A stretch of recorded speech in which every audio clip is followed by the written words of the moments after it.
Welcome back to No Chill with Gilbert Arenas. Our guest today won a national championship with Louisville in 2013, went on to be a second-round pick by the Rockets in 2015, entering his ninth season in the league, second with the Sixers, former Sixth Man of the Year, Hustle Award winner, Montrezl Harrell. We appreciate you pulling up. Thank you, brother. Thank you. You know we got to show love to the Hustle Award. Thank you. Yes, sir. So let's get right into this thing. So you suffered an ACL injury this offseason. Mm-hmm. You know, so what's going on? How's the rehab going? How's your mental dealing with all that? The mental part is probably the hardest. I would definitely say because it's my first injury, first time ever going through something like this, and for it to be this, major of an injury, it's not like you just roll an ankle or something like that. Like, I tore my ACL and my meniscus. So, and when I went in to actually, see what was going on, I just thought I kind of like, took a bruise and, just hyperextended it. But when I seen it, got the X-ray back, man, and once they told me that, man, I just kind of like, broke down crying because, like I said, it's my first one ever. And, in the position that I'm in, as far as last year, then this year, it's tough. I didn't really play like that last year with Doc and whatever they had going on, you feel me? So you get a new coach and you feel it's a fresh start. So you want to be able to, be there throughout training camp and, show your work and how hard you put in throughout the summer. And then, all that just gets stopped, So the mental part is probably the hardest thing. I would definitely say it is. Physically, it's working out, man. I'm not shy to working out, getting in the gym, getting better. So it's basically just having to re-strengthen my knee and getting back to, who Montrezl is, really. Yeah, but when it comes to injuries, man, one advice, treat it exactly how you would treat your basketball career, right? How you train, that's how you got to take care of the knee, right? You can't go nowhere without it. Right. Right? 100%. Right? So you don't need to prove, don't do what we used to do. Prove to everyone that you're still hurt by playing, right? Make sure when you play that it ain't just, I need to get out there because it's time for me to play. Mm-hmm. Nah, you get out there when you are 100%, because no matter what, if you're 50%, they're gonna judge you like you 100. Right? There's no grace period. There ain't no like, oh, he's limited, but he's still giving us hustle. Nah, they're not doing that, right? So you just, man, just focused on the knee, man. Right? I didn't take mine serious, you know what I mean? And, after 2007, that was really it. Right. You know what I mean? I just didn't realize it yet because I'm still trying to figure out, hobbing and, I'm missing 5 games, he'd come back, miss 30 games, he'd come back, rehab for a year, and then come back, play 2 games, back out for a year. Man, just sit, take as much time as you can and make sure you're 100 and then go out there and show what you got. For sure. So you said it's the first major injury of your career. What's it like? I know you love the hoop, to have the thing that you love taken away from you. Like I said, that's that mental tough part, man. Mm-hmm. That's one of the hardest things, and definitely going through the process with it now because preseason games going on, man. Guys are ramping back up to go back into the season, man. So it's tough because I don't really do much, man. I don't go outside the house. I don't really be out partying and shit like that. Like I chill, you feel me? I sit at the crib in my own space, my kids, my family. Play the video game, bro, and stay out the way. Simple as that, bro. So, my TV is only on a couple of things, you feel me? And basketball is definitely one of them, you feel me? So, with that going on, like I said, not being able to touch a ball, like, this is probably the longest I've ever went without touching a basketball. And, like, the shit is weird, you feel me? Like, it's like, literally, I went in the gym the other day when I was back home. I went to my manager, who literally was my AAU coach when I was 14, but he works for me now, and it's been like that for years. Basically since I came into the league. He's like a father figure to me. He just had his 59th birthday, so I went home for that, and we celebrated that. And literally the next day, like I got a gym back home, and we put on a girls camp. Like I got girls AU team started. We just trying to like up the girls game around there. And literally, man, like that's the first time I touched the ball. And when I said like it felt different, like just bouncing that, like literally, bro, like it's not the same because like I don't do much. It's gym to the crib for me, you feel me? I stream, play my video game, stay out the way, you feel me? I got a small circle. I don't really, you feel me, mess with a lot of people, bro.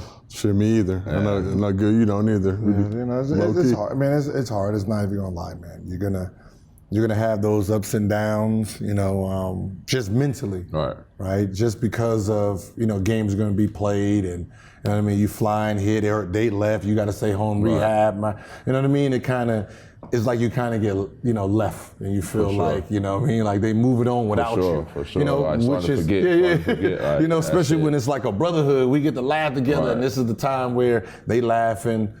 Without you. Boo-ray tables, all that. Yeah, you know what I mean? You got to be home back at the crib. Don't get it twisted. I'm in a good spot to rehab, you feel me? I'm in Los Angeles, you feel me, to do it. But at the same time, like, I love the hoop, man. That's me. Oh, so they letting you rehab? Yeah, I'm here. So I said, like, it's a positive, you feel me? Like, I'm in the sunshine and, I get to be under these sunny skies and, get good work. But just like I said, it's like, the basketball part, like that's who I am. That's what I do. I do it damn near all year round, like soccer, bro. Yeah, for sure. So what's the timetable for your return right now? When are you looking to try to come back? Me, myself, honestly, I'm looking to get back by All-Star. Okay. I mean, that's doable. I've seen people done it. I had a past teammate in Spencer Dinwiddie who's done it. I've had conversation with him and talked about him and the different things that he had to do as far as diet and working out and basically just stand on top of the different things like that. Blessed and fortunate that I was able to have the same person who did his surgery do mine. Okay. And like I said, as far as the work part, I'm not, shy to that. I know the people that he worked out with. I've been in contact with them, so it's just about the timetable for when it's time to, start lifting and actually, putting more durability on my knee and then get back on the court. I mean, I got probably 2 guys lined up as far as that. So as far as the work and stuff like that, I'm ready. It's just about having to go on that graduate period of, how they want me to move. Sure. So I spend a lot of time on Twitter. Looking at your Twitter account, it just says misunderstood. Yeah. So why are you misunderstood? Because honestly, bro, it's really throughout the whole game of basketball, but in life as well, bro. In the game of basketball, man, I like to win. I don't care where I'm at. If we playing pickup, we Drew League. Man, I played in every league there is, ABL in Atlanta. I played outside in the Dykeman. I played in Charlotte. Like, man, I hoop. This is what I do all year round, man. So I love to win. I love to compete. And, I don't care who's on the floor. You feel me? When I'm on the floor, I'm going to make sure, I'm the best on the floor when I'm playing, and people start to, take the aggression and the passion and the way that I play behind the game of basketball and think that's just how I am 24/7. You feel me? Which is okay, but that's clearly to the people that don't know me. And it's not with, just only the game of basketball. Like I said, it's people in life as well, bro. But me, myself, I'm not one of these ones who are going to go out here and try to, make you understand that or put on something to prove you that I'm something not. Like, I really don't give a fuck, bro. Like, that's just how I am, bro. My inner circle and my people who, ride with me and know me, like, I've been rolling with them since I was like 14, bro. So as far as me trying to go out here and prove to somebody else I'm not and doing something else that I don't really have to do, I'm not really for all that. So it's a lot of people that don't understand me, so I'm cool with being misunderstood. Yeah, I think that's just the problem with just everyone, right? Social media, like you see me on TV doing this job, right? That's not who I am when I leave, right? So, the personality and the things they say, like, if you a ball hog and in your sport, like, you know what I mean? They don't realize that we're all under the same umbrella team. Sure. I have a role. If my role is to shoot the ball, my role is to shoot the ball. If your role is to get 20 rebounds, that means you're gonna do whatever it takes to get 20 rebounds. If you gotta knock teammates out the way, like I'm doing my job, right? They think that's real life. Like, and with me, people are like, it's the worst because, like, I'm the type of guy, like, I love, like, talking trash, bro. Like, that's a part of the game, bro. Like, that's a part of me. A lot of people can't do it and still play. I can, you feel me? Like, I'm from a small town in North Carolina, bro. Like, I know what it takes to make it out of nowhere and nothing, bro. So I'm not going back to that, you feel me? And I've always had that mindset, throughout playing this game of basketball. And then when it came time for aspect or basically for a situation for me to be able to take it further and go into the next step, I took the opportunity. I didn't let the people around me in my city make me feel bad because I was leaving or doing something outside of normal what everybody else was doing. I've been feeling this, since, in my own hometown, bro. So I really don't care about what people say about me on the internet. And the internet is even worse to nowadays because people are so free to say whatever they want out their mouth on the internet. but would never say it standing in your face. And it's like, I'm not about to argue with, I tell people all the time, bro, I say it all the time when I'm on live or anything, bro, I'm not about to argue with you on Instagram and social media and all this, that, and the third, bro, because it's pointless, man. You'll never see me, or if you was to cross paths with me, bro, you wouldn't dare say these things to me, bro. Like, so I don't waste time with it, honestly, bro. Have you ever had a situation where somebody was talking crazy or talking spicy to you, and then they saw you in the real world and they switched up? Nope. Hell no. Not once. I'm just saying, but you see him as like, you know, you see the way people talk to you online, then you see him in real life and they looking at the concrete. They don't got shit to say. Okay, the problem with that is, like, you're never gonna recognize them in real life. Right, it's part of your feed. You're not recognizing them. They will recognize you, obviously. I do deep dives. I need to know what I'm doing. That's the thing. I'm not gonna deep dive. I'm not gonna click on your Instagram and look at your page. I might do it in Insta, like, why you saying something? Like, oh, let me see who this goofy that said something. Like, bro, you still at home with your mom, bro, man, beat it. Like, keep it moving, bro. But it ain't like, I'm not about to dive deals. Oh, he lives here. Or he better not come up to me when I'm in Minnesota. Like, you're not gonna recognize the person. Then they're not gonna be like, yeah, I'm the dude that was talking shit to you. Like, nah, they gonna pretend to be friends. And they're gonna ask you for the autograph. Most of them is just trolls, man. Like, that's all it is. I understand it because I troll. Yeah, So the fact that, my teammate's biggest one, Joe Embiid, he trolls, bro.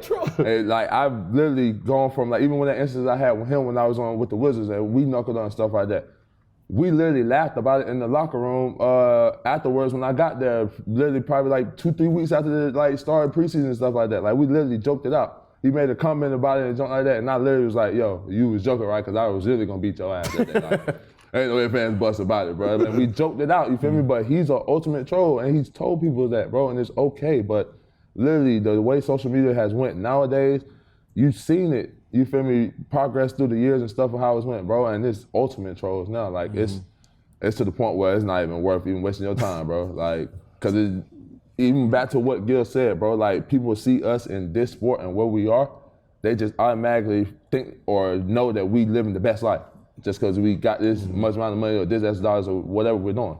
But they don't know we're still human, bro. Yeah. So you talking about you don't think that, like that's like somebody like who they troll the most is like Kevin Durant, right? If someone did that to them at their job, right? Talked about them if I can go to your job, right? And then tell everybody about how bad you are at your job, you will have feelings about that. Oh, for sure. Right? You will have feelings. We all have feelings. Just because he's making $50 million doesn't stop him from being human. Right? You know, he's just like everybody else. He just does this job. You do this job, this teacher does this job. If I go there and start telling the teacher, hey, you ain't teaching my kid 2 + 2, you don't know shit. She would be offended, like anybody else. So it's like weird to see people like, oh, he on his burner account. Yeah, because if he's on his regular account, he gets fined $50,000, right? You can talk trash about him, he talks trash about you. He gets fined for that. Nothing happens to you, which I don't like. Like, it should be mutual, right? If me and you going at it as men, right? My job shouldn't kick in and say, oh, no, I'm going to fine you for what you said. No. Can his job fine him too? No. Let his job fine him what equivalent is to what I'm getting paid. They got to have a job first. No, but even if, like, come on, he works, if he makes, $200, charge him $5. Just go do something. You know what I mean? If it's $5, just go charge him $5. Just don't be just charging me. Now it makes everybody want to do that. We all get that fee. Yeah, everybody get the fee, man. We all take that fee. So you talked about trolling the stock. Yeah, for real. You talked about Embiid a little bit and having some issue when you were on another team, and then now you join the same team. What's that first interaction like? Is it a temperature check? You just going to make sure everything's good? Honestly, I'm not really, you feel me, going to, you feel me, like, hey, bro, so we good? Like I'm sure you walking in like, yo, I'm man. still me. But at the end of the day, bro, like, I'm just, if I ever bump heads with somebody, bro, I'm not the one that's just gonna come back later on, you feel me, and just, all right, so what, we good and stuff like that, bro? Because I ain't gonna lie to you, bro. I've been in the league, this is 9 years now, bro. Like, a lot of when people nut heads and something like that, don't really too many people gonna carry it over. Like, I ain't gonna cap to you. Like, just me being in the league and seeing, like, all the people who have done it, it's only a couple people that I've really seen that when they start that bark, they're gonna, you feel me, they're gonna bite up after, you feel me? Like, you're gonna have to, like, meet them and really see what that energy is about, you feel me? But there's a lot of them, you feel me, where it happens you feel me? It happens in the point of the game, and it stays there. Okay. You feel me? Which is cool. Ain't nothing wrong with that. You feel me? That's what we competing, bro. We all men. We want to prove that, you feel me, we're the best at our job and what we're doing, bro. That's what it comes with. You feel me? So that's why it's a lot of times I feel like some of the texts that get thrown out in it shouldn't be done. You feel me? Like it's competition, bro. Like that's what it's about. Like y'all starting to water down the game a little too much. You feel me? Like even with watching some of the stuff Gil's posting, like look at them 80s and 90s days. Like a lot of people ain't playing in that era, bro. I don't care. You feel me? A lot of people in this game in this era not playing in that, bro. Because you can get hit on at any time, bro. Yeah. Like there's a lot of people that ain't about to go out here, you feel me, and go up playing up and down that ball not knowing they can get hit on, bro. Like it's just being real, bro. You feel me? But I'm cool with that. Fine was $100. Yeah. A technical was 500. Second 100. Second was 500. So of course they're gonna hit you for $100. I can hit anybody for $100. Come on, like you hit somebody now, like yeah, you're gonna get game an check. extension. That's like 180, like something depending on what your check is, bro. Like, but I think that was the whole goal, and the reason I have the problem with the 80s and 90s, you're trying to say we're soft when we're just adapting to the rules. Right. But we're bigger than you. We're stronger than you. Yeah. So you don't act like we can't take the hits like that you guys were given. Yeah. Like we played street basketball. We grew up playing the same game, just in the NBA there. We get rewarded for like, okay, I'm gonna get fouled here. If you take out that, we will stop. Right? If you say, all right, put hand checking back on, we adapt. You start letting the bigger guys start hitting people will adapt.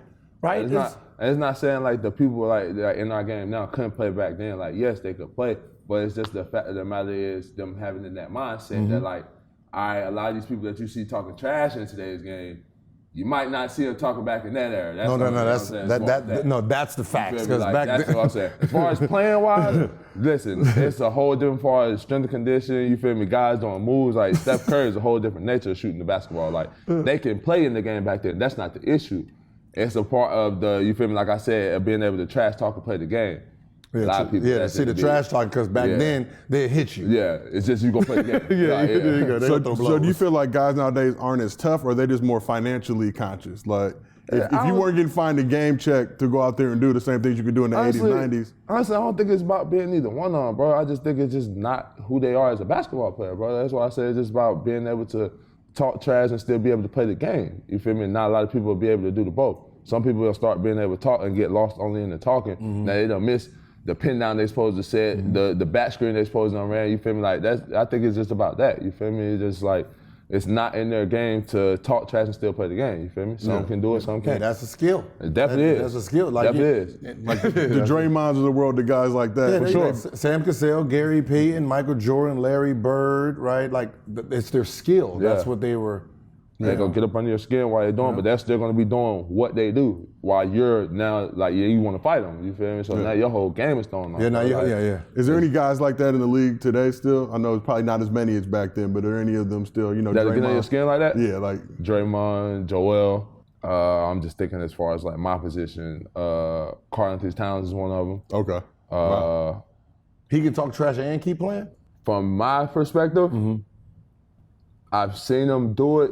Just with, you feel me, him being with Minnesota, you feel me? As far as like them transitioning throughout their whole team, you feel me? Now it's other atmospheres. And the only reason why I'm saying it is because I know Pat. You feel me? Me and Pat, like, so like, he's able to, that's what Pat gonna bring out of people, you feel me? Like, that's how he is, you feel me? So like, that's he gonna help him out a little bit. That's what I'm saying, you feel me? So that's why he was able to still keep him in that game for him, you feel me? So while bro would still be able to go out there and do the antics and stuff he was able to do. You feel me? And Karl-Anthony Towns, I would more so say he does it more so with his play. You feel me? Drawing fouls, you feel me? The bumps and stuff like that, you feel me? Knowing that, come on, Karl, a lot of that shit ain't fouls, bro. He ain't hit you that hard, you feel me? But he knows like, all right, now you frustrated with the rest and stuff like that. So that's why I probably say he do it more with play. Joe, he's both. Okay. Yeah, he's definitely both, 100%. So you're going into your ninth season, you got an opportunity to play with a lot of future Hall of Famers. So who was your favorite teammate, and who was the teammate that you would say is underrated? Lou Will. Wow. And what made Lou Will such a great teammate? Being Lou Will. Literally, bro. Like, I like you not. Y'all was together in Houston too, right? Yeah, literally, like my whole stint after like he came over from, you feel me, everywhere they kind of had him going, you feel me, and I was just fortunate enough to meet him, bro, because like I went down to Atlanta. This is like my first year going down there to play in the ABL league, and I played on a team, but they wasn't playing like good basketball. It was like more highlights, guys trying to throw lobs. You feel me? Like we won, but it was just barely. And it's a team that we really supposed to like blew out, and then the fun can start happening. You feel me? And I'm like, I'm kind of cool on that. You feel me? Like I'm kind of getting subbed out, bro. Like y'all trying to do too much. Like y'all got it. You feel me? Like, I ain't running with y'all no more. You feel me? And I chopped it up with Lou, just on some. You feel me? Like I'm a fan of him, bro. Like literally just everything, his whole story, like being able to be mentored by Iverson, bro. Like everything as far as like Lou has done on and off the court, bro. Like that shit is a legacy in its own, bro. And I literally been able to learn that, been able to be a friend around him, and like literally learn from him on how to, you feel me, be a sixth man and come off that bench and take that, you know, roll on and shine in it, bro. Like literally, bro, he's been nothing but, you know, far from a vet, a brother, a friend to me, bro, that I could ever ask, honestly. And just learning from him, not only how the game of basketball goes, but the game of, you feel me, the life of that comes with it, you feel me? Like you can't do nothing but respect it. Yeah, when you say underrated and underpaid, like, you know, like that's one of those, he's one of those stories where you sit back and say, man, like, I don't know who his agent was, but man, you did him so wrong. But it's crazy because, like, I know OG, so I mean, and the point of the matter is when he kind of did what he did, you know, he was tired of moving. You feel me, bro? They was bouncing him around everywhere. You feel me? Like he was in LA. You feel me? They sent him to Houston. You feel me? Then they sent him right back to LA. You feel me? In that trade later on with me. You feel me? So like he had went to 3 different places. You feel me? In like 2-3 months, bro. You feel me? Like he got kids. You feel me? He got girls, bro. You feel me? And he got a son now. You feel me? But at that point in time, he had his daughter. So he was just getting tired, bro. Especially at the age that he was at. He was like, man, like he getting burnt out. You feel me? Like they almost was about to burn him out of the league. Yeah. Even like with his comparable, right? When you look at his numbers, like, okay, and I don't think a lot of people understand like this part of the business, right? You and Lou and Jamal Crawford and let's say Manu, right? As a starter, you averaging 18, right? Back in my day, that's what, 90 million, that's, you know, 12, 15, 17 a year, right? Same number on the bench, you capped, right? 5 to 8, right? So what's the benefit of me starting you if I know you're gonna give me the same number as the bench player? So if I know you're gonna give me 18, right? No matter which one, I'd rather you give me 18 because the 18 off the bench puts you in this category versus 18 as a starter and you have this invisible cap, right? And it sucks. Yeah. You know what I mean? It sucks because it's like, yo, that I don't want to, like, I'm cool coming off the bench to help the team, but no, you're not gonna tag me with that just so y'all can just keep getting me for the low. For sure. You know, I'm averaging 18. I want to be charged with 18. For sure. Right? Don't be sitting here like, oh, nah, you a bench player. This guy got 2 rings and this, and you got to get under him. Like, nah, we're not doing that, fam. So, because I'm averaging 20. He averaging 20. He getting paid 111. Right. 111. Don't be paying me. Don't be offering me $8 million for 3 years. Crazy as shit. So I had that. The general manager told me that. He told me that. Right. Like he sat there and said, like if you own the team, think about it. If I start him, right, and he averages the same amount, think about the comparable contracts. Right. And I'm like, okay, well, if I know he's giving me 18 no matter what, like I make him my 6th man, you come off the bench and you get right to it. The 6th man tag, you get paid like a 6th man.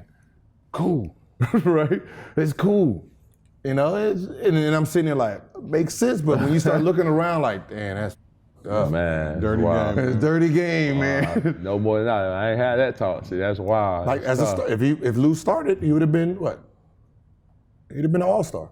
Easily. Has there been an all-star that actually, not fan vote, all-star that actually started an all-star game?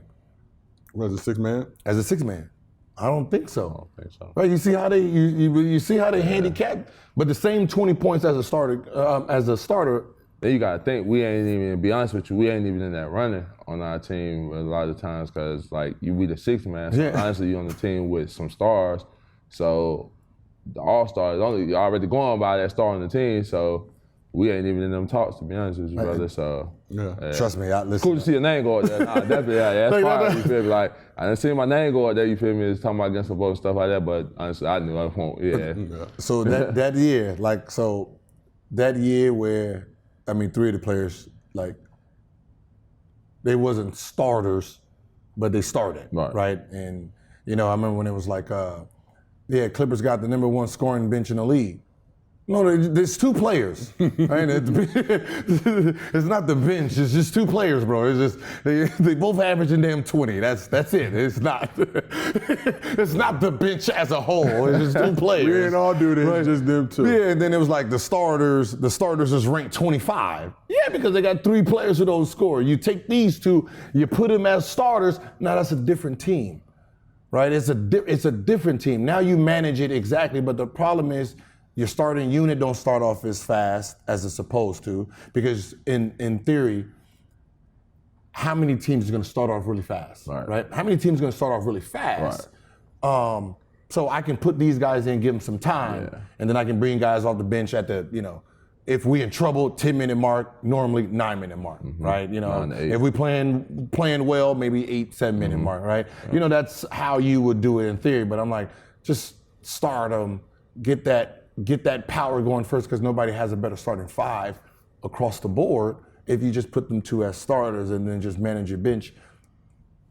And then ours was a little bit tougher too, because we was able to build that, you feel me, that Clippers, you feel me, benching, that's what it really stuck with, you feel me, because when we first was doing it, we didn't have the Paul George and Kawhis, you feel me, we had a young group of, not even a young group, we just had pieces. Honest with you, bro, we had, I think our starting lineup might have been, it was between Pat and Shea. They went back and forth. So sometimes Pat starts, sometimes Shea. So I'm gonna say Shea, you go Shea, Gallo, Danilo Gallinari. We had,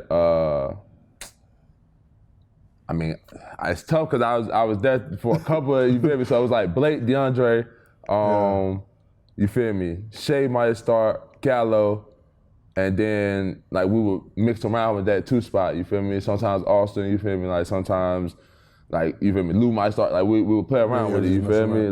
But then we came off the bench, it was me, Lou, Pat, Jermichael. Was Jermichael Green? Mo there? Mo Harkless. Yep, Mo. Mo Harkless, you feel me? But at the same time, then we made trades. So then, you feel me? Now it's me, Jermichael, Lou, still Pat, and then, you feel me, one of the young guys, my boy Sindarius Thornwell, you feel me, Sin, you feel me? So we had pieces, you feel me, we just literally was able to build that, you feel me, bench, and really be able to rock out with our group, you feel me? And then we also had my boy Milos Teodosic from overseas. When I say he could pass that one from anywhere, literally he throwing full court passes underhanded, that shit was really weird, but we also, we just had pieces, Wesley Johnson, we had a lot of pieces, bro.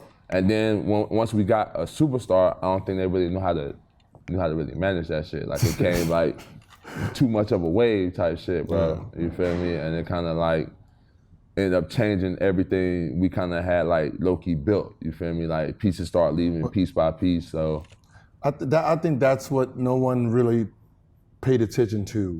Right. When the Clippers, when you guys got Kawhi and Paul George, right? You got 2 guys coming to a team this is the team, right? And then it's you 2, right? Now, y'all are getting inherited this stardom power, right? You guys stars, and you're gonna take the last shot, and it's already been established who takes the last shot in this team, right? Now it's sitting here trying to figure out, I was I wanna see how Doc pulls this off, because that's Lou Williams' last 4-5 minutes. Right, that's his game.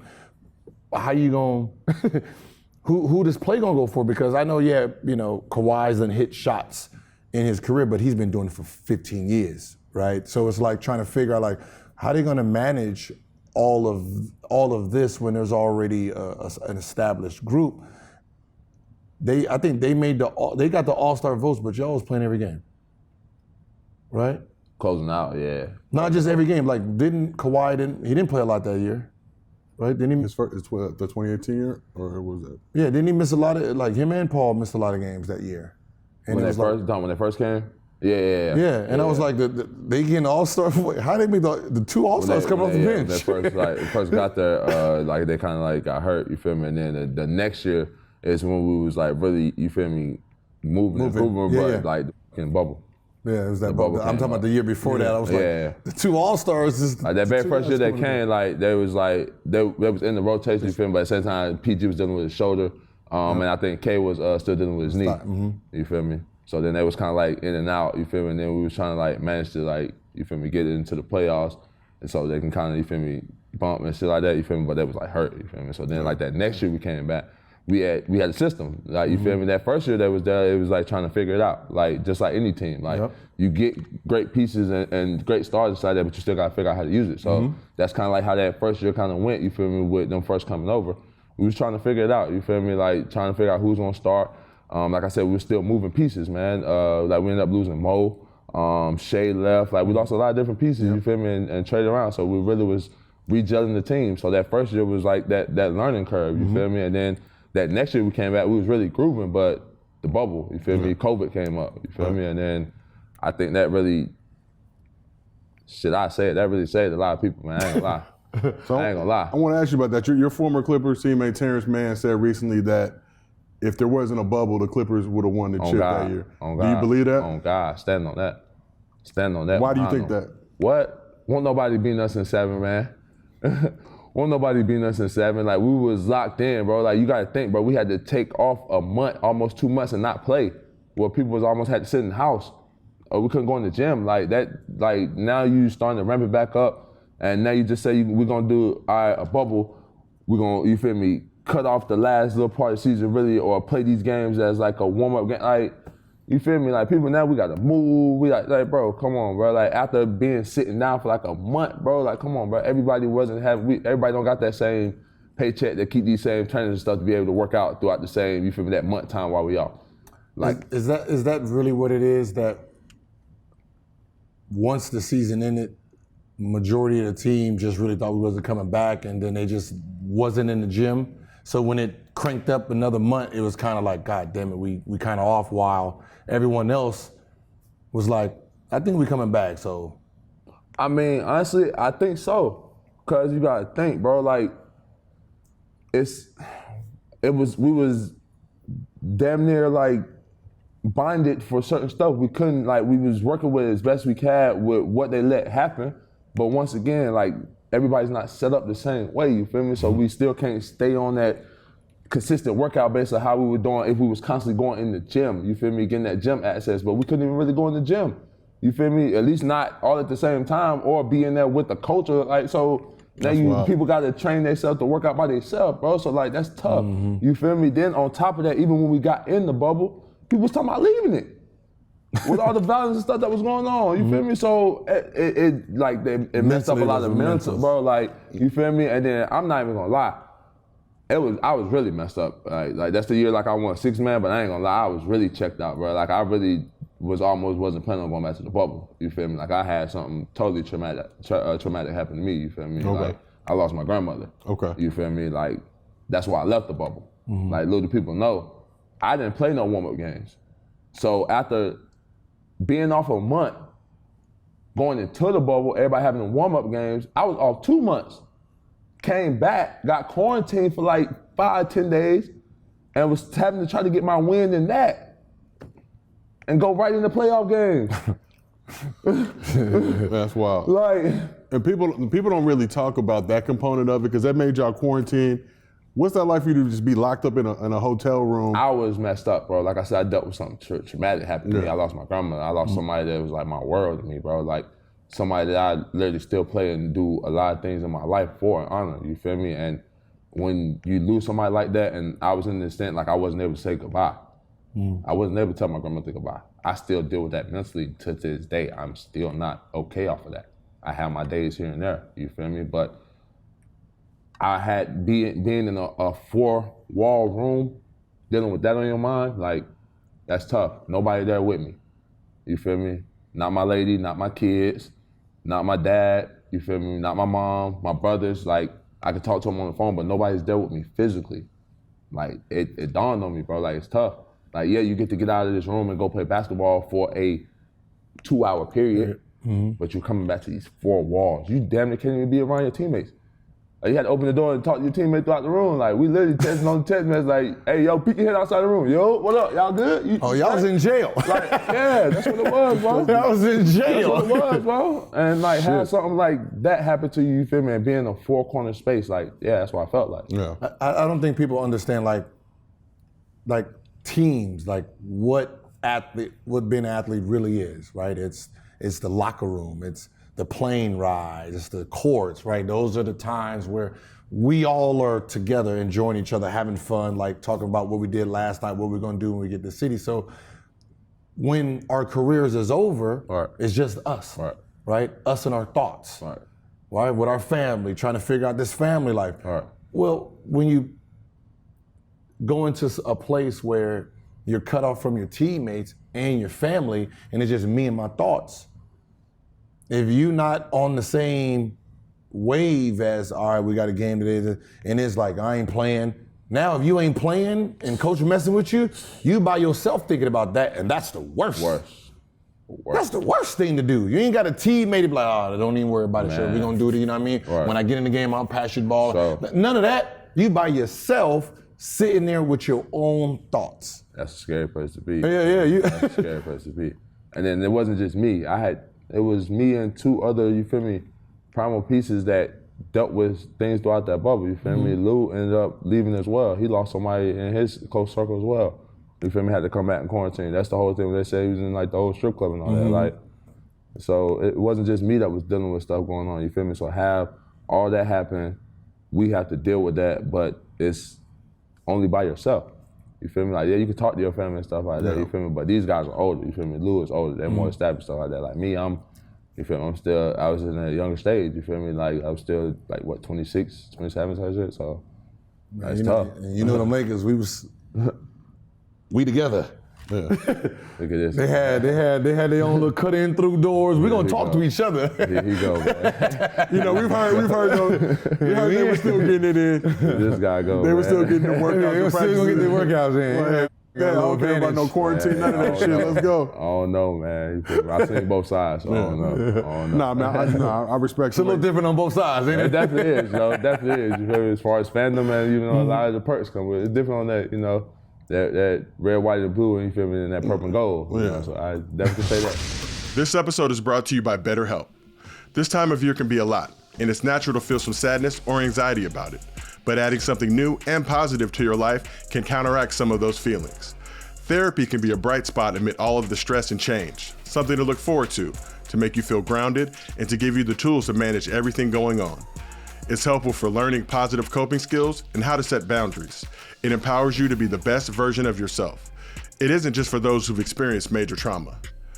If you're thinking of starting therapy, give BetterHelp a try. It's entirely online, designed to be convenient, flexible, and suited to your schedule. Just fill out a brief questionnaire to get matched with a licensed therapist and switch therapists at any time for no additional charge. Find your bright spot this season with BetterHelp. Visit BetterHelp.com/NoChill today to get 10% off your first month. That's BetterHelp, HELP.com/NoChill. You got a chance to play for the Clippers. You got a chance to play for the Lakers.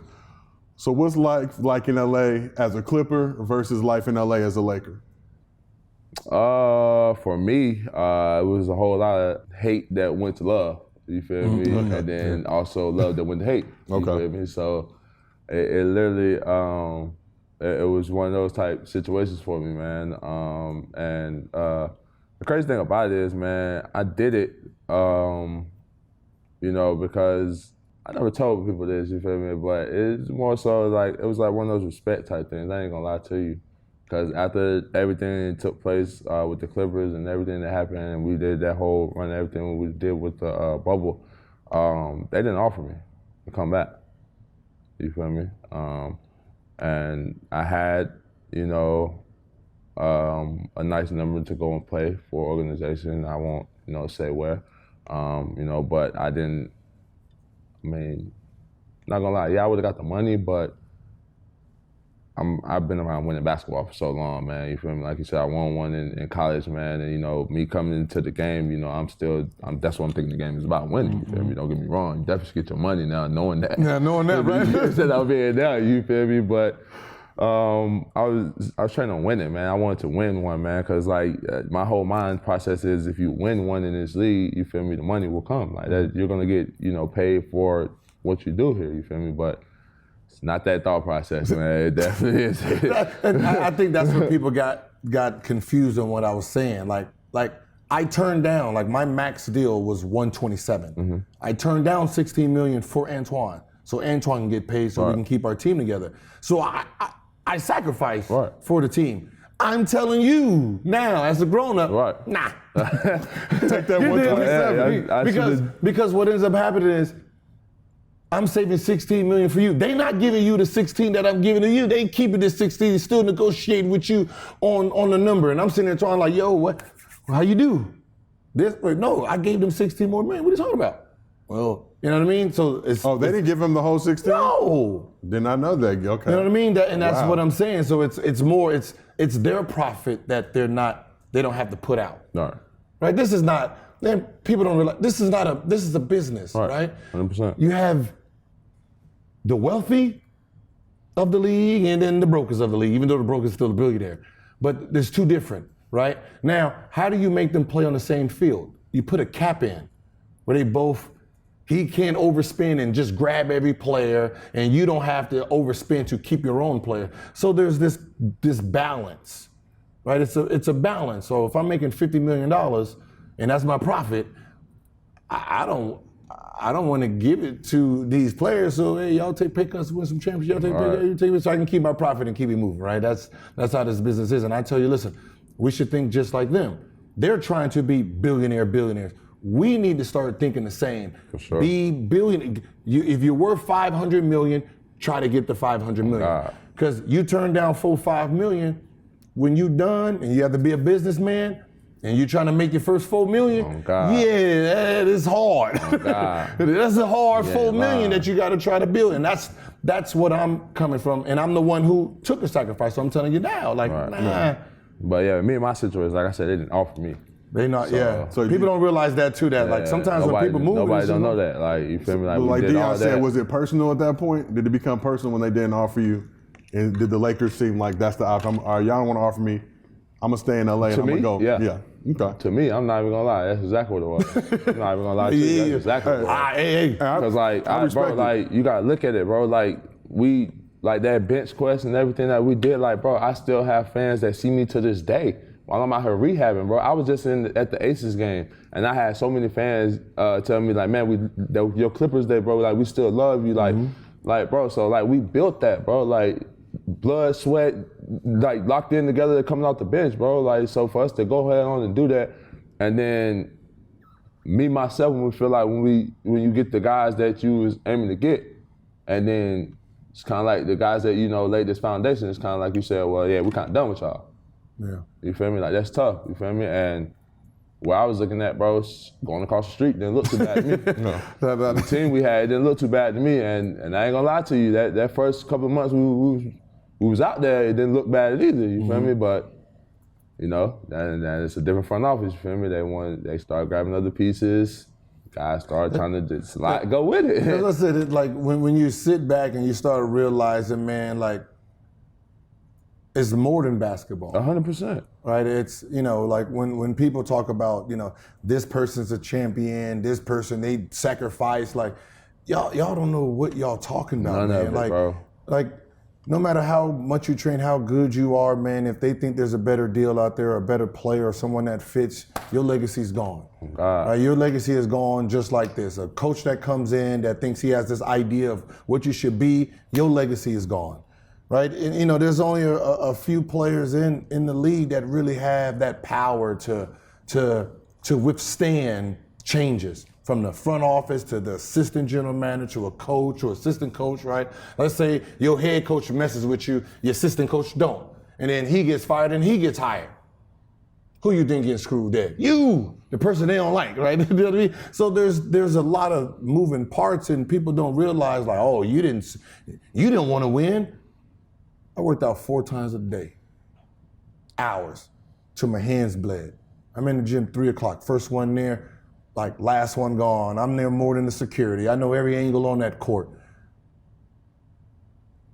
Still a business. Like, it's a business, Still a right? business. It's a business. Now, we talk about this a lot, though, because from a fan perspective, the players are the ones who are going to get the blame, and a lot of times you don't have the power to control what the organization is going to do. None at all. They might do some dumb shit, but no matter what happens, they're not blaming the organization, they're blaming y'all for not delivering on the court. And that's going to impact your legacy moving forward, opportunity to get in the Hall of Fame, all that type of shit. And it's beyond your control. Like college, a little bit different. They're going out recruiting and trying to put the best team together, right? 100%. We're trying to win this national championship. Not like, oh, Trez, we can't, we want to save a couple mils, so now. They say a couple mils, like, your contract coming up, you playing well, and now you at the mid-level, and they're like, oh, I can't afford him at the mid-level. Yeah, and then they're benching you now. Right. We ain't got no time for Right. it. That's just so you get your value down, man. It's just. Like, it's a business. It's a whole different business, bro. Like, it's definitely like you see it throughout the years. Like, you feel me, from when you first come to the league, from where you are now. And I say like I done seen many different changes, locker rooms, vets. It's part of the business. Like I tell people this a lot of times. You feel me? Probably I learned this probably like my 4th, 5th year in, man. Like it's about 15 guys that can control where they going, when they going, how they going there, you feel me? What's gonna happen when they get there. Yep. Everybody else out of that 360, 400, whatever they say it is, you're expendable, my boy. Yep. Your contract could be gone somewhere else and be done. You think you got staples in this city, you're gonna stay here? So let's talk about a guy who used to maybe be in that 15, who's now maybe on the outside looking in. So James Harden, you played with Harden with the Rockets, played with him with the Sixers. We've seen what's going on, but just talk to me a little bit about what James was like with the Rockets versus how he was able to adjust his game, be more of a facilitator with the Sixers. I mean, you gotta look at once again, this goes back to what we was just saying. Like it's different roles call for different things, different spaces call for you to do different things, you feel me? So you look at Houston, James Harden, whose team was that? James Harden's. No ifs, ands, buts about it. You feel me? Look at all the pieces that they transferred out. They went small ball, shooting threes. Like every year, it was transferred out and trying to build the winning team around who? James. Now you go to Brooklyn, not James. Now we're trying to build a team that's going to be best to win around Kyrie Irving, James Harden, and Kevin Durant. It's not the same thing. So now your role don't call for you to do the same, you feel me, what you was doing with Houston, stuff like that. You feel me? Does that make you less of a player? No, it's just what your role is called for. You feel me? Which like we said, a lot of people don't understand that. Now you go even a step further, now you say him in Philly. Now, whose team is that? The process. It's a process, you feel me? Like, simple as that, bro. Like, look at how it comes, bro. Like, it went from it being a team built around you and you feel me, what's gonna satisfy, well, not really satisfy you, but what's gonna help you to win, you feel me, and put our team on top. Now it's to the point where he's going there and now he's an added piece to helping this team win, you feel me, with also having to, you feel me, still play and be who he is with another superstar. You feel me? Like, it's a learning process for everybody. Yeah. I don't think nobody really pays attention to, like, really trying to figure out how to adapt. Right. I think when people look at sacrifice, like, oh, KD, when he went to Golden State, he sacrificed. No, they didn't sacrifice. Like, from how many shots he shot when he was at OKC to, Golden State, 2 less shots. Draymond Green took 3 less shots. KD took 3 less shots. Draymond took 2 less shots. Curry took 1.5 less shots. Clay shot the same, right?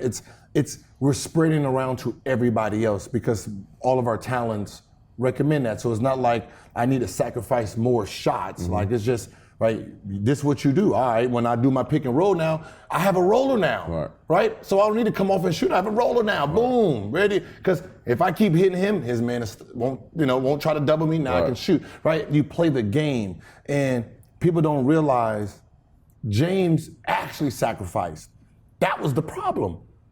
The problem was he sacrificed and tried to fit in instead of just be dominant, knowing that you have Joel Embiid, so you don't need to take 30 shots, right? But I don't need you taking 10. All right. Because that 15 doesn't go anywhere. It doesn't go to Embiid, right? It doesn't actually go to him. It's not like he went from, before you got there averaging 30, right? Right. Or before you went there averaging 40 and you get there 30. No, right. 30, 31. Right. You went from, 35 to 22. You can't do that. Yeah. And I think that was the misconception. That right. was the problem, that your non-aggression was what hurt him just as himself. Like 22 and 10, 22 and 11, anybody else that does that, you're getting the max deal. So you think he was more so trying to put together a complete game than just playing the game? I think he overthought it. I think that same thing with Russ. Right. You're overthinking what a sacrifice is, right? You do you all together, you guys have figured it out. But you're sitting here purposely trying to figure out how to get someone the ball when if you do you, someone stops you, boom. But the fact that you're not aggressive and you're just making passes didn't help you. Look, he averaged 35 and 11? Right. 35 and 10? Right. Yeah, I think your second year led the league in assists. Yeah. With the Rockets. He was up there. He did it all. He was in every conversation with the Rockets. So he shot the ball all the time and led the league in assists. 22 and lead the league in assists. It's not like he went from 22 and then 17. Right? It's 22 and the same. Yeah. So you're making the same assists, but you're not getting the same points, which means your effort of aggression went down, and that aggression is what stops the progression from moving with your team. And Trez, I want to ask you, how much would you say that's on Harden versus Doc Rivers, maybe telling them that's how he wants to fit into that Sixers squad and defer to Embiid? I mean, I ain't gonna lie, it's tough to say because I don't really know, though. I ain't even gonna count that one to you. You feel me? I tell people all the time, bro, like that's a little above my pay grade right there, baby. I ain't gonna lie to you. That's that meeting. That's that when you have the player meeting. Like, I expect you. I think and this is what they do. I think for the betterment of the team, you average about 22 and 11 assists, and that right there. We good. No. Obviously, that's not how that works. I don't know that conversation. You know what I mean? Like Dame is not. Dame's going there is not averaging 19, right? That's he's not going to do that. If he does that, they're not going to be successful. Right. Like he has to go out there and be Dame, knowing it don't matter because Greek is going to be Greek. If I'm averaging 25, right, and you're coming in, you averaging 20, I have to calculate how many more possessions we need for you to still get your numbers. Right. And I don't think people understand that. Right. If I'm shooting 85 shots, right, before you got there, for me to give you 5 shots without taking away from me, 90. Right. 90, someone else, 95. We're just gonna move faster so we can score more. For sure. That's all that is. People think you just there needs to be this switch of the wheel. No, I just put more possessions in the game. Right. So I'm sure you've seen all the situations going on all off season now into this season. I think recently James said that there's no way of repairing this like a marriage. Like, if he feels betrayed, he's got to move on. So as a teammate, how do you feel watching this thing, and how do you feel it's gonna play out? Be honest with you, bro, they got history, bro. Like it's a place that they started out together, and like a lot of the stuff that we just spoke on about building the team around James, like they have history together. You feel me? So as far as what he said, I mean, it's 100% true, like he said, bro. Like they have history. So what he said isn't just something that just came out of thin air or just like it came out of shock or nowhere. Like these guys have history. Like it's not their first go around. It's not their first time of knowing each other. You feel me? Doing business with each other. So. Obviously, some things that maybe were said that we don't know about, you feel me, that just wasn't stood on, you feel me? And it's like a man, he's just standing on now his principles of it, where he feels like he got to come from of it, you feel me? Can't do nothing but respect it. It was so funny. No one's gonna switch the narrative on this, right? So, everyone's always talking about, what you would sacrifice for a ring, right? What you would sacrifice for your teammate, right? So when James sacrificed for Morey and the Sixers, he doesn't get credit for it, right? Right. And Morey is the one that's moving backwards on what he asked James to do. no one's gonna question Maury's integrity of winning for that. If this was any other profession in the world, 100%, everyone will understand what this situation is. Right. What's happening is, once you throw millions into it, once people hear million, you still a millionaire. Yeah. Logic just goes out of the window. That's people's favorite. It's the logic that, like, no one wants to use logic because of the millions that's being. The deal is, I was offered, if it's a raise, if someone told you, hey, work overtime, right? Work overtime for the next week, right? And then, I'll make it up, at the end of the year. Right. And he don't make it up, but you did the hours, right? You're not gonna be like, oh yeah, that's okay. No, Sure. You're not. I mean, right? it should be worse though, because to your point, you're talking about that might be thousands in like a traditional work setting. I'm talking about millions of dollars here. But you have to relate it to thousands. You have to relate it. But they think that, but they hear millions like, oh, well, you got plenty of money. It's like, bro, if somebody was trying to take $1 million from you, no matter how much money you have, I don't think there'll ever be a point I have enough money where $1 million. I'm gonna be hot. But that's what I said. But that's when you start talking about things because of where the public makes their money. 4 million, like 100 million, 4 million, I'm fine. So they're not gonna have that logical conversation with you. It's basically whatever you make, right? Right. Your boss told you to take a pay cut, right? And you're gonna work and do this job, and he's gonna convince you to take this pay cut, and then he's gonna make it up at the end of the year with a bonus, right? So you say, all right, I'll take less money for you right now to get, my bonus at the end of the year for the company, and you don't get the bonus, but you took a pay cut, right? I'm pretty sure, some of y'all. Anybody would be hot. Yeah, some of y'all would try to be y'all burn the building up or whatever y'all gonna do. So it's loyalty, right? He was loyal to the Sixers not loyal to him.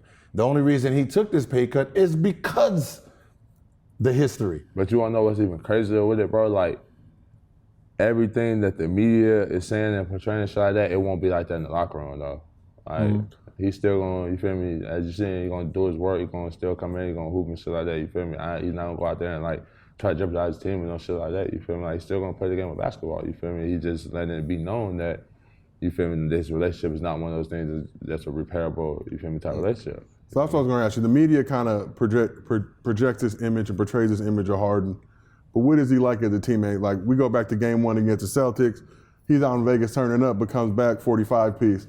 So do you as teammates give a like, I don't care what you do in your spare time, as long as when you get in between these lines, you do what you're supposed to do? And I've learned that. So basically, that's real. Lou. Like I said, I've learned that from Lou, bro. Like, people live different lives, bro. We're all grown. This isn't college where, you feel me, like we're traveling with the team and you got somebody bed check you and shit like nah, this ain't college, bro.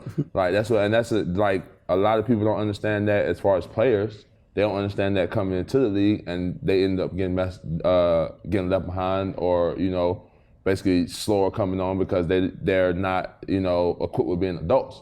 You feel me? As opposed to we're in this setting and stuff now. We're moving around. Like, at the end of the day, you're still an adult. You feel me? So if we get to the city 2, 3 in the morning, you feel me? And you want to go to a strip club, so that's on him, you feel me? If he can still maintain to come in and do what we ask him to do, you feel me? Like, that, nobody got nothing to be said about that, you feel me? Like, because at the end of the day, you're still grown. We're still grown men. Like, what they do is what they do. At the end of the day, as long as you're doing what needs to be done in between these 4 lines, why does it really matter, you feel me? Like, just as long as you ain't doing no crazy jeopardizing, it's going, you feel me, like, say, hurt the team or, like, hurt yourself, live your life, bro. Everybody got, different coping mechanisms and things that they do, you feel me, and people that they be around, that's what they need to stay sane. Oh, yeah. And I remember, like, I don't know if my team would have handled the bubble. I don't know if my team, we had a curfew once, and that was a disaster. We had got a new coach, and he put a curfew on because our team was like older and younger, right? And the curfew was be in the hotel at 9:00. So, everybody looking at me, I'm never out like that. So they looking at me like, yo, what you gonna do? Like, what? You want me to talk to him? Like, oh, man, how am I gonna go to the strip club, man? I need to go to the strip club day before the game. That's what I do. And, Antoine, like, I go to the club, I gotta go, not the club, but I gotta go to the restaurant. I go to the restaurant at 10 o'clock, right? So everybody has their, and now I gotta sit here with Coach, like, when you say, like, in the hotel, is that everybody or just the young dudes? He said, everybody. Well, we have a problem because, a few of our players that we need, their thing is outside. Their thing is outside the hotel. The events ain't even started at 9. And then he's like, well, the rule is be in this hotel at 9. All right, so I went back to the team. Like, listen, I guess we got to teach this man a lesson. He's like, all right, what you gonna do, vet? I said, listen. He said we have to be here at 9. We're gonna listen to that. He did not say we cannot bring the strip club to us. All right, so if we're gonna bring the strip club to the hotel, Antoine, order room service, goddammit, right? That's sick. Party time. That's you know sick. what I mean? But it's if I need you to function at your highest, I need you in your element. Whatever your element is, like I think people don't understand that. Like people, they perform whatever it is, mechanism of performing, you gotta let them do it. Right. As long as they're performing on this court, whatever it takes to get suited up for this, right? If you're the angry dude that just wanna sit there with the music like that, and that gets you out there, right? If you at the club the night before and you gotta sleep all day and that gets you 30 points, God damn it, keep going there. Keep doing it. Like I need you to keep, doing your part. If my part is watching film and doing, that's my part. Everyone do their part. Stop looking at each other. Right. And I was blessed, like I said, I was blessed to learn that early because the team I was on, bro, like I was on a team full of vets. Like my first locker room and shit, James Harden, Jason Terry, Trevor Ariza, Nene. That's a good team.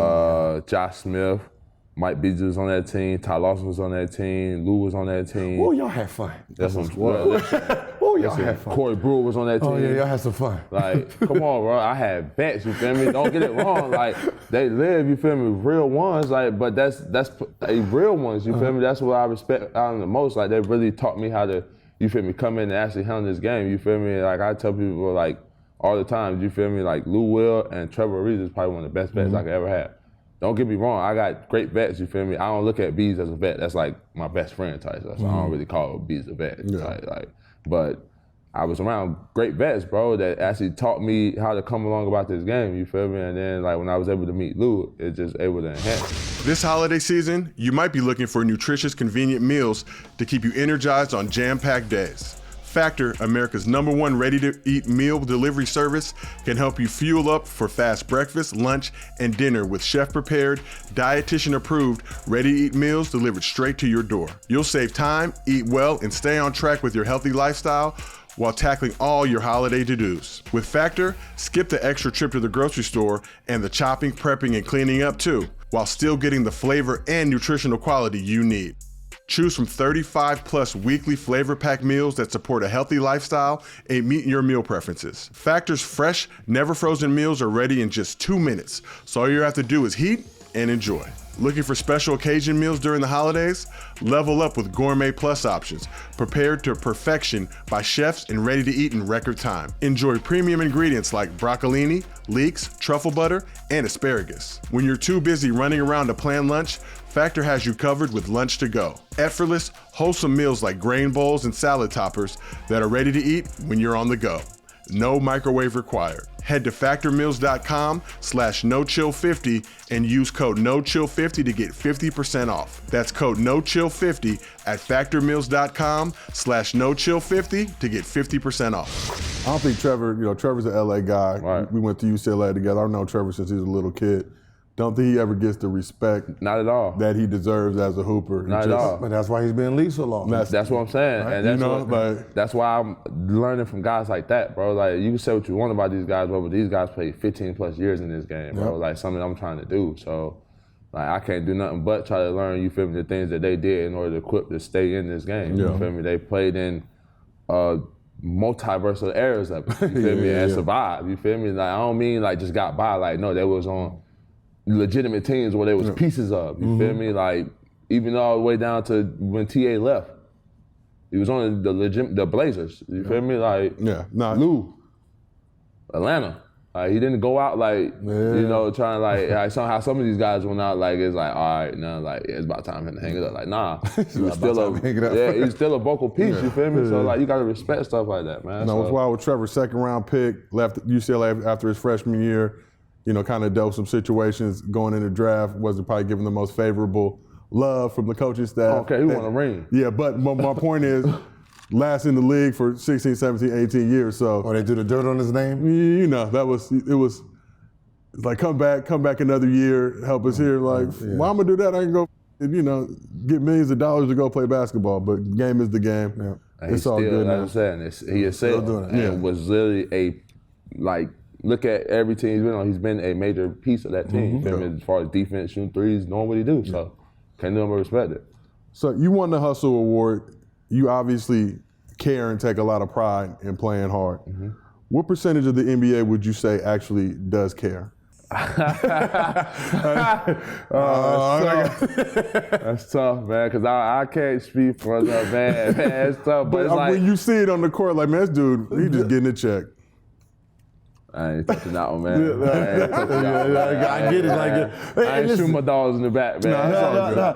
I just don't know. I don't know, man, because like everybody's situation is different, man. Like you can't really sit here and hold that standard to a certain, you feel me, degree, because everybody's not dealing with the same thing on the team. You feel me? So I can't really sit here and say like, this is a percentage we got to go on, because everybody's situation is different, man. This guy comes in, he's known for being the man in college and stuff like that, playing stuff like that. Now he's behind 3-4 people, you feel me? Now his mental's done changed, now he's not working. Like, it's a lot that comes with that, bro. So it's tough to say, bro. Me, I feel like, bro, if you still being able to like still play this game at a high level, people are still wanting you to be a part of the team, man.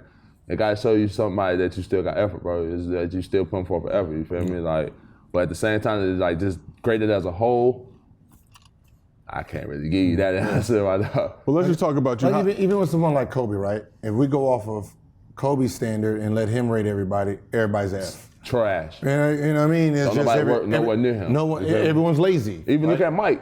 Mike owned the team, you feel me? And it's not the same, you feel me, as the Mike we know and how his mind training is thought of on winning, you feel me? And then him having to be an owner. Like, look at the little memes from when he slapped Malik Monk in the back of the head, bro. Like, that was about winning, bro. Like, it's tough to transition and change into that, you feel me, that role that you have to be in now, or that space that you have to do. So I can't really just sit here and say like everybody plays with max effort like I do, you feel me? Because half the shit that I do, people wouldn't be okay with doing. All the diving in the stand, like, bro, I led the league in charges, bro. Ain't nobody taking charges, bro. That's it was only me. Nobody taking charges. It was me and Kyle Lowry, bro. It was me and Kyle Lowry head to head for taking charges. I led the league in charges. That's one, nobody, and I played a 5. What Which 5? You know, they going to block shots. Yep. Those are big boys too, though. Now you would have irritated me as a player. See? He would have gotten that pick and roll, tried to do that little butt dribble as soon as he go to that floater. Oh, bam! See ya. Because like 2 on Gil. Yep. Go sit him down. Yeah. Because most people, he think that they're gonna stay with the 5. You feel me? Try to get back. He gonna be able to shoot the floater. You feel me? Or they're gonna step up too early. And make the no. Like, I'm gonna play that game with you. You feel me? I'm gonna make you make that decision. So now when you lead them feet, you make that pass or shoot it. You still, my boy. I'm still standing. I'm outside the arc. You gonna run me right over. Yeah. So Rehab, right? So like when I used to watch a game, I'm watching game. I never watch film on who's guarding me. Right. I'm faster than you, I'm stronger than you. If you're the shooting guard sticking me, I'm faster than you. So what is your back line like? Right now, if your back line is a bunch of, you know, like if let's say JaVale McGee or let's say Joel Embiid, right? Floaters. No thought process. No, I'm coming to the rim. Oh. I'm coming to the rim. Like either you're gonna block me or you're gonna foul me. I'm gonna put you in that position. Yeah. Now if I'm guarding, if you're on the court, if Ray'Jal on the court, now when I come off the corner, I'm looking at you now. Right. So now I'm not coming with full speed. Right. Now I'm easier to stop. Because now he can play defense because I'm not just blowing by him, just taking off, because now damn charges. Now, you know, my fouls ain't coming from defense, they coming from offensive fouls. And I'm playing mind games with him, so you coming out that pick and roll, I'm stabbing at the ball, but I'm also in the lane where you can't make that pass. it's tough. You feel me? So like that's Yeah, with I me. used to hate charging and be like, come on, man, just block the shot like everybody else. You know what I'm saying? Like, come on, that's how I watch the game. Like that's how I watch the game of basketball. You feel me? Like when the season goes on, like my channel really don't come off of, you feel me, the league pass. You feel me? Because 9 out of 10, I'm watching a game of somebody we may about to play or going to end up playing along that week. You feel me? So now I see the different things, and bro, this game don't really. It ain't too much changes that they done did from, you feel me, when Gil was in the game. There ain't too many moves you can continue to add to this game, you feel me, where it's gonna be the same thing, bro. I literally watched the Portland and Suns last night. I watched that game last night and literally watched the Suns come down and run the same exact action that the shits ran in 2K. They set that high ball screen, he rolls. If he pulls in from that corner, throw it to the corner, shoot the three. If he don't pull in from that corner, throw the lob. I watched them come up and do that play 4 times in a row versus Portland last night, and Portland had a frenzy with it and couldn't stop it. Like, so it's just about like little things like that, bro. You feel me? And that's not. I guarantee you that's not a play call. Yeah. That's the ending of probably 90 NBA players. Which one? The pick and pick and roll. That was the funny. That was old plays back in the day where like Amari, like that was the Suns, right? Dame them gonna be doing that now, right? You're gonna do the pick and roll, top pick and roll, side pick and roll, right? What are you gonna do with Greek when he rolls? Have Middleton pop out of that top. And what are you gonna do? And I'll tell you how they're gonna play it. They're gonna run the pick and roll to the point where, they're gonna mess everybody up because the pick and roll is gonna be ran with Dame, Giannis. Brook Lopez is gonna be on the wings. Told you. So now that 5-man you got trying to sag in that lane, he's on the wing. So now you got to make him make a decision on what he's gonna do there. Yeah. So now you got Giannis rolling with a head of steam. You want to pull somebody in? Okay, yeah, stupid. Chris Middleton corner. Yep. Told you. Try to close out Chris Middleton. Brook Lopez. And then when I say Brook Lopez shooting that shit from the parking lot, hey, I take my hats off to Brook because he done transformed his game. And when I say he shoot it from the parking lot, he damn near a couple of steps in from where Steph's shooting from, and he's hitting. I don't mean like he's just throwing it up there. Like, nah, Brook got a clip. So now he's got that big in the bind, and they damn near got shooting around everywhere.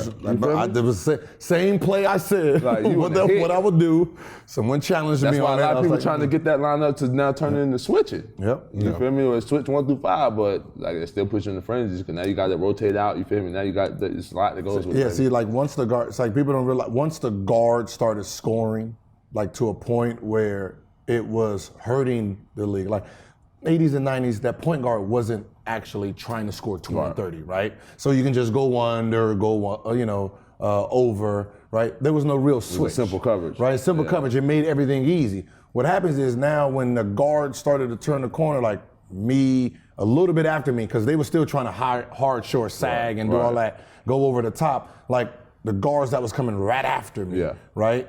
And they were coming in scoring. Well, now you got that position scoring and the 2 scoring. Now it's like, all right, it's easier just to switch. It's less, we can all stay home.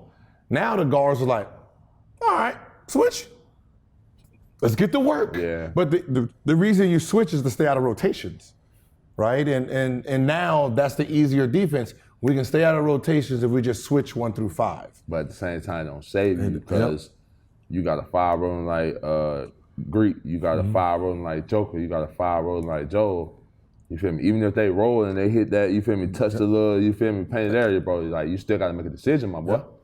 Like, that's 2 different, you feel me, rollers coming down the lane. You feel me? Giannis coming down with full head sting, running like a deer. Joel is coming to the point where, like, either you going to run and you going to get the body from him run like a deer, or now he about to get into his footwork jab. Now you got to defend all that. Joker, shit, best of luck. I don't even know what he doing, but you better saddle up, my boy. Yeah. I don't understand why they with Ben and Joel, I was like, why are y'all just pick and rolling the shit out of everybody? Who's gonna guard the pick and roll with you two? Cause man, at the same time, you gotta take something off that gear. You talking about pick and roll with he ain't going to score. Boy ain't looking at the rim. I know, but it's. So even if what are you gonna do? Sag it? That pick and roll is so low. Like I'm doing the pick and roll below the free throw line. What are we sagging for? First of all, if you come off that thing, and even if I go under, do whatever you want behind it. Do whatever. You still coming to me. Mm-hmm. Try and run me over. So he come out that pick and roll, even depending on how low it is and shit like that. Yeah, we can tap it. He can go under, or if we switch it or whatever. We got Joel, boom, on someone like, it depends on who's guarding Ben. A guard? No. Who's guarding Ben? When they keep it regular, 4. Oh, you was keeping a regular 4 on 3-4. him? Man, you supposed to be. 3-4. All that We're not putting no guards on that for what? Just because he's bringing the ball up the court? Man, beat it. Yeah, beat it. See, that's why, man. Beat it. I had to be as because, man, you gonna go 3 for 35, man. I ain't gonna lie to you. Beat it. He bringing the ball up the court is different from a Giannis bringing the ball up the court now. Because he trying Freak bringing the ball up the court. Okay, now we might throw it like, you feel me, like we might throw straight deep. We'll throw a tuck on them. You feel me? Somebody short them. We throw. Now they'll probably throw a Drew Holiday on. You feel me? Giannis switching. You feel me? Make them pick it up and really have to use the package type. But Ben, man, no disrespect to nobody, but I ain't gonna lie to you, my boy. We ain't even picking them up for a court. We're gonna let them go ahead and bring it up across half, and then whatever you do from there, you're gonna make yourself smaller because 9 times out of 10, bro, you ain't gonna really shoot the ball. Like, you're just trying to facilitate. And that's like, you trying to pass the ball 85 to 90% of the time you got it, my boy. What? You ain't hurting us. That's what I said. People don't understand. Like, you can't like if he comes off and turns the corner at least 4 or 5 times and go try to dunk it. Just try to dunk it. Now that's a different coverage for us. Cause now you got to switch and you got to be on your toes, or he might run around you, or like. But when you coming off wild, or you coming off and just throwing it back or something, man, that's the easiest coverage. Like, I ain't gonna lie to you. You know, so my general manager, he played for the Knicks, Grunfield. He told me something that I just never processed early in my career, and you know, I was debating like what kind of point guard I need to be, and he was like, listen. If you have the ball 10 times, try to score 10 times. If they stop you from scoring and you can't score, you make the pass. Sure. Right? And he says, think about what I'm saying. If you're going in there and they literally stop you, right, how many people are open? Right. Right? Now, if they stop you 10 times in the game, you drove 90 times and they stopped you 10 times, that's 10 open passes. If they're shooting 60% out of the group, that's 6 assists. Right? He said, you sitting there trying to be a passer, it's hurting. This guy's a shooter. Yeah. He's not a creator, so he's not open, right? Because who got him open? Your offense. So when you look at the most aggressive players, right? Think about the people who are leading the NBA. In reality, they're called ball hogs, right?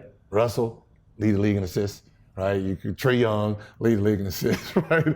Your 3 top assist players every year are the ones you're calling ball hogs. Right. But they're actually the best passers because they're just aggressive. Right. Being a passer is different than being a playmaker. You want to be playmakers. Sure. Right now, Ben Simmons has been a passer when he needs to be a playmaker. Right? It's those are the things. Like, you be aggressive. When you stop me, boom, you're open. Right. If you don't stop me, score. If this man helps, boom. But the only way this man is gonna help is if you're driving. Okay, now you wanna jump? Boom, dump it off, easy layup. Like, it's different with going in and, you feel me, not having an answer to the test with having an answer to the test. And you going in and you guarding him, it's like you got an answer to the test. Because whatever he comes off and shit like that, even if he may beat you a step, just try to beat him to the next spot because he's not gonna shoot it. So that's a tough, you feel me, match there. So Ben, if you're watching this, you get some buckets, chick. No, man, it's just gave you the recipe. But that's every guard out there, man. Like, we're taught growing up, especially now, you're taught like play the right way, and I think telling kids to play the right way, they think that means okay, just get everybody involved. That's hot potato. Playing the right way is playing to your strength. Right? If you are a playmaker and you're fast and you use your speed, like when you get the ball, go. Push it. Make that defense run. Right? Make them get back on defense. No celebrate, touch the paint. Then you can bring it all out. Set the offense up. But do what your God gift is. Bringing the ball up, slow, they get in their defense, you passing the ball around. And that's not, like if you're fast and you're the fastest thing on the court, I need to see it. Run, take off, try to get a layup every single time. And if you don't, just call it back out, try to keep attacking, boom. Then you get your guys the ball. Do what made you who you are, you feel me? Like, don't try to like feel like you got to change or try to fit the charisma or like, nah, like, cause I mean, it's just me. Like, I play hard, bro, you feel me? Like, I'm still that guy that's looking for that contact throughout the play, which a lot of people aren't nowadays, you feel me, around that post area, you feel me? Like, so I'm able to survive. Beat everybody off the hustle. Yeah, a lot of people don't want to do that, bro, you feel me? A lot of people don't want to continuously keep getting hit by this 2-frame this 250 frame all game. But I'm going to do that. Like, that's what you got to do. Like, when I get that ball in the lane, bro, if I take it and I power dribble up, you better foul or get ready to go for the ride, my boy. And it's like, I don't care like who it is, you feel me? Like, I power dribble and try to dunk on 7-footers, bro. So this isn't like, it's a mindset, you feel me? So like, that's all it's about, bro. Like, everybody don't have that same mindset, you feel me? So like, it's just about what you do, just continue to be the best at that, bro. Like, don't try to let, everybody else on the outside try to change you to feel like it's something that you need to do to stick around. Like, bro, they brought you here because you did this great. Yep. Continue to do this great, you feel me? That don't mean like not work on your game, you feel me? Like, don't mean, you feel me, get a mid-range shot or you feel me, work on 3 or something like that, you feel me? But don't get lost in thinking like that's what you got to do to still stay here. Like, no, they brought you here because they love what you do off that. You know what I mean? So last question I got for you, and I know if I ask 10 dudes in the league this, I might get 10 different answers, but Giannis, Embiid, Joker, of those 3, who is the toughest to guard? Joker. And what makes Joker the toughest to guard? Shit, man, because, like, I mean, you could break down all 3. Like, with Greek, it's like people playing them to try to get them to shoot. Like, there's no ifs, ands, buts about it. People playing them to shoot. If Giannis is pulling up from anywhere on the floor, we feel like we won that possession. Let's just be real, you feel me? Joel, it's like he's in that in-between stage.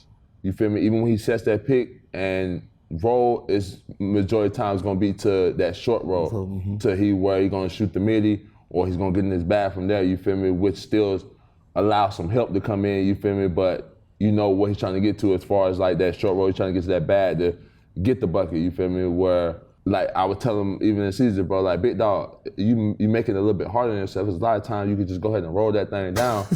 They're gonna foul you, big dog. Like, literally, go and roll behind them, you feel me? Like, I know you gonna hit that mid-range, you feel me? And we know you're gonna knock that mid-range consistently down, because shit, you're gonna take 15 to 20.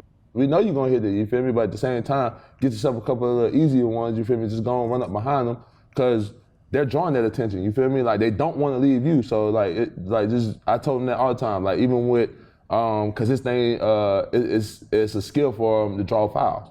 Like, that's big dog, like, he really works on that, you feel me? Trying like, to get fouled. Yeah, that he works on that, you feel me? But I told him even in games, like, even when he catches sometimes, like, big dog, you tiring yourself out trying to go through all this drawing fouls, all this pump faking, like, you good enough to the point where you do that move, but still don't have to foul you.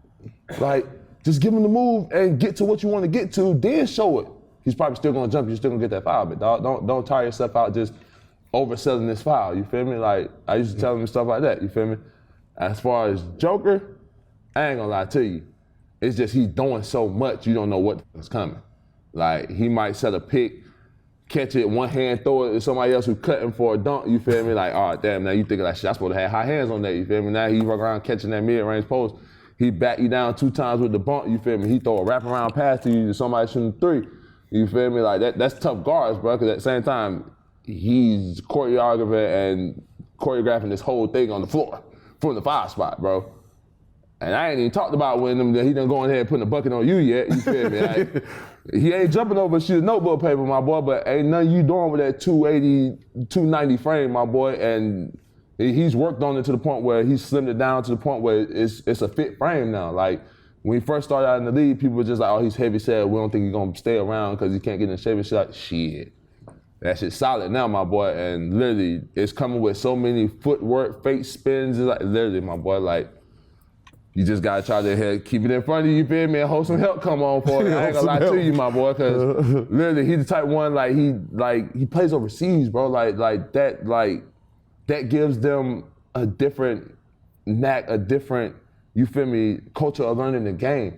They're playing grown men early over there. So if they could come over here and people that carry out, that's why I tell people a lot of times, people that come overseas to play, like, it's a different comparison, yeah, but not a lot of people can withstand that, coming from over there and playing here. You see some people be great players overseas and they come to the NBA and it's like, they're not the same as what they was, seeing overseas. And yeah, it's a fashion game, it's different, so they don't adapt, but he's one of the ones who has adapted. Luka is one of the ones who have adapted. Like, it's certain gym ones that can come over and the game is almost easier for them because they've been playing grown men all their life. You feel me? Luka been playing grown men since he was 14, 13. He's been playing against 40-something-year-olds. Joker been playing people since he was 14, 13. You feel me? Like grown man league. Same with Giannis. Like they've been playing in these leagues where they play grown men all year round. So coming in this game where, yes, it's a faster paced game and stuff like that, but everybody young. Yeah. Everybody young, like, naive. We set screens over here. Like, oh, we backdoor. Like, oh, we make passes and stuff over here. Like, we cut without the ball over here. You feel me? Like, so just coming over here and being able to get to my bag. Oh yeah, this is easy. Yeah, this is easy.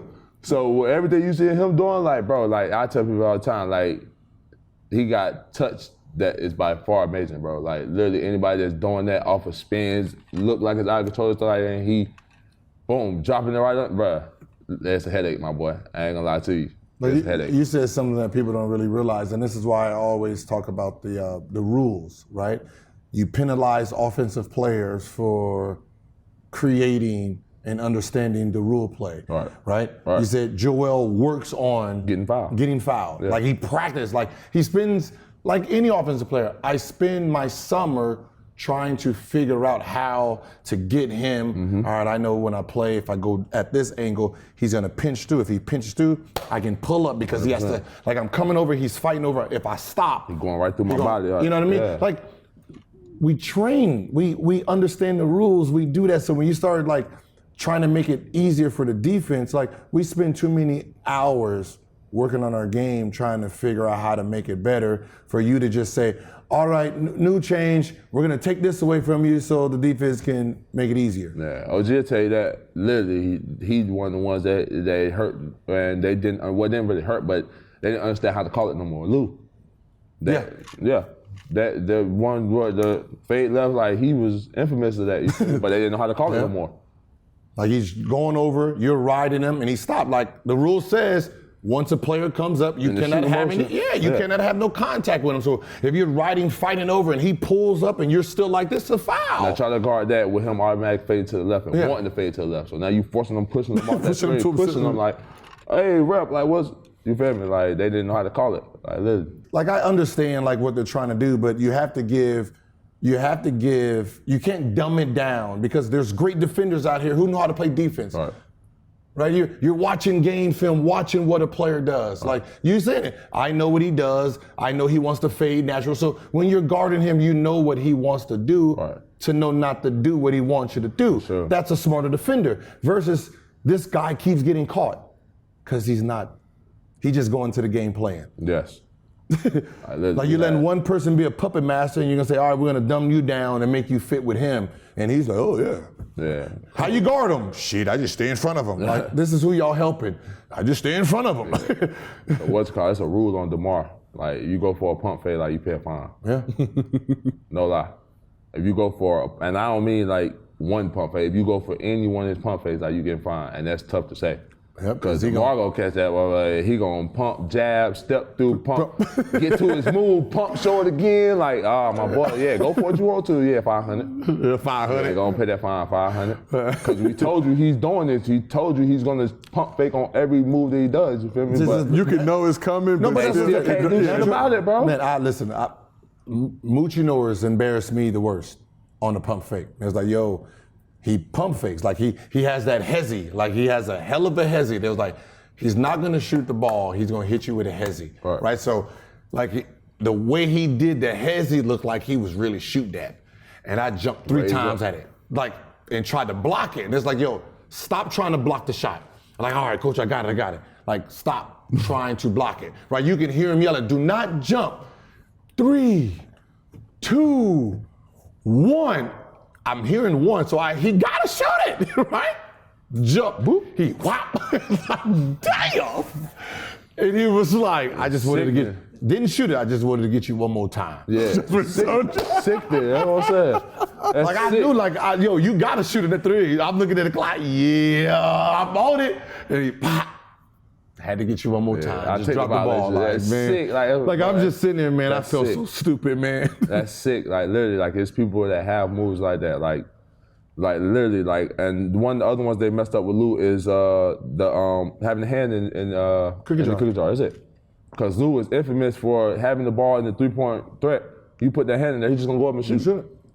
you're supposed to get free throws off that, you feel me? But they messed it up and said they calling it a hook. So like, that's what the whole hook rule came in, you feel me? Hooking the player's arm and stuff like that. Don't get me, some people do it when they go into the lane, but it messed up him because, like I said, every time he caught it, Lou is that he catches a triple threat. That's just how he is. You feel me? So somebody was the, you know how every time somebody catches it, you want to get the hand on the shit. Hey, bro, that's up to you. Stop putting your hand in. That's up to you, bro. Yeah, Gil, you talk about that all the But time. they messed it up by changing the rule or saying like, all right, we're not calling that no more. You feel me? So Me and D Wade messed up the in the lane rule. So for you to be able to legally just jump straight up, there was no jump straight up and down. Right. So when you come in, if you're not outside that arc, and we hit contact, automatic foul. Right? That's sick. So what happens is you can be like coming over to the, coming over, and I see that you're not outside of you. I'm just running into you. So you can be under the basket. This layup, I want you to get your third foot, get out. 100%. I don't want to guard you, I don't want you on the court no more. Yeah, so I'm running right into you, literally, and you're like, yo, I'm just standing here. Yeah. And then eventually it was like, all right, if they jump straight up, hands you know what I mean? up. If you called player seeking, because I just used to missile like Shaquille, I had to try to get him out of the game, because if he's in the game, it makes it harder. His fouls hurt, right? his fouls hurt. Like so like certain guys that I mentally like, all right, these 2 points ain't worth it. Getting the foul on you is worth it. Like I don't want you in the game last 5 minutes, right? Because now the charge is all this. So now I'm just seeking you out. Appreciate you pulling up, man. Wish you the best of luck with your rehab recovery. Excited to see you back on the floor as soon as possible. This has been another episode of No Chill with Gilbert Arenas. We'll be back with more very soon.